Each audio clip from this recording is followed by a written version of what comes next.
help, I've fallen and I can't get up.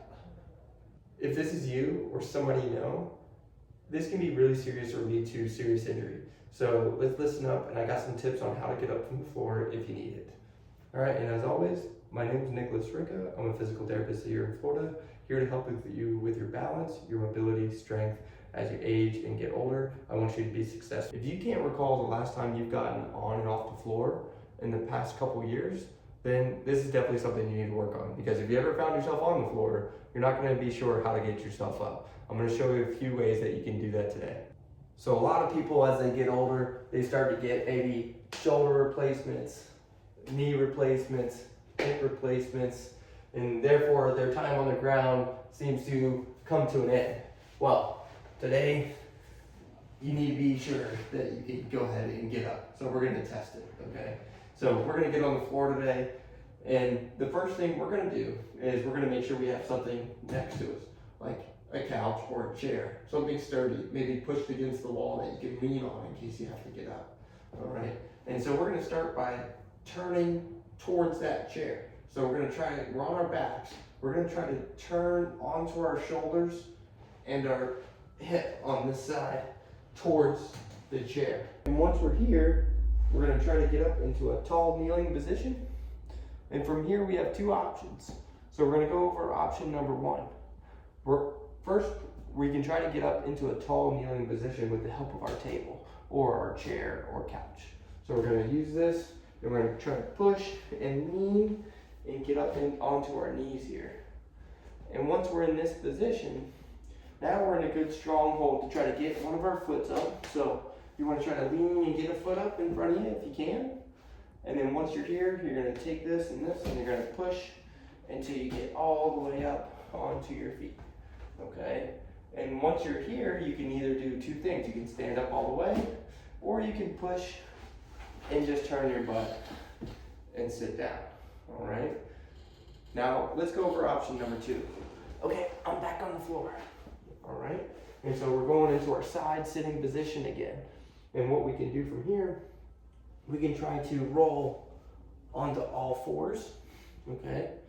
And from this position, we can try to get our foot in front, one of our legs anyway, and try to get it in front.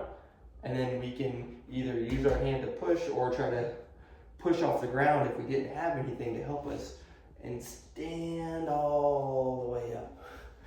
All right, so there's option number two.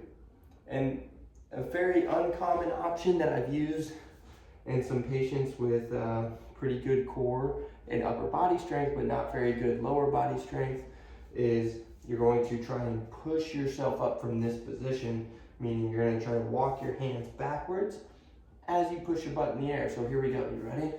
I'm going to go ahead and push my butt in the air and just walk myself backwards, a little bit at a time, until I'm all the way up off the ground. Now, all of these get pretty difficult. So the only way to get better at it is to practice. So I'm going to go over a few exercises that you can start doing to try and get better at this. This is going to be something that you should know you can do, and you should definitely practice. It's exercise all by itself, just getting down and off the floor. So this could be part of your daily exercise routine or even weekly. But it is really important to know, first of all, if you can even do this to begin with. I'm going to go over this small infographic here because it's super important.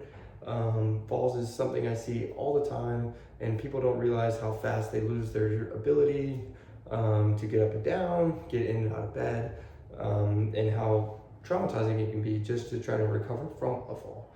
So over 1 in 4 adults fall over the age of 65. That's crazy. Look around the room, or look around at an event or at a restaurant. You're gonna find that most of these people have probably taken a fall already. Okay, they're the #1 cause of injury, and they're actually the #1 cause of TBIs, which is traumatic brain injuries. But other injuries include hip fractures, shoulder fractures, concussions, and the list goes on and on. And once you fall, you're twice as likely to fall again. So you're definitely going to be more likely to continue to fall if you don't do something about it to begin with. But the really good news is you can start doing something about it today. And there's never a bad time to start. Okay, everybody, thanks for watching. I really appreciate you tuning in. Hopefully you learned something really valuable today. I hope this starts to become a habit for you, to learning how to get up and down from the floor, learning how important it is and why you should be doing it. So go ahead and subscribe for more content. I'm going to post some follow-up exercises that you can do if you can't get up from the floor to start learning how to do that today.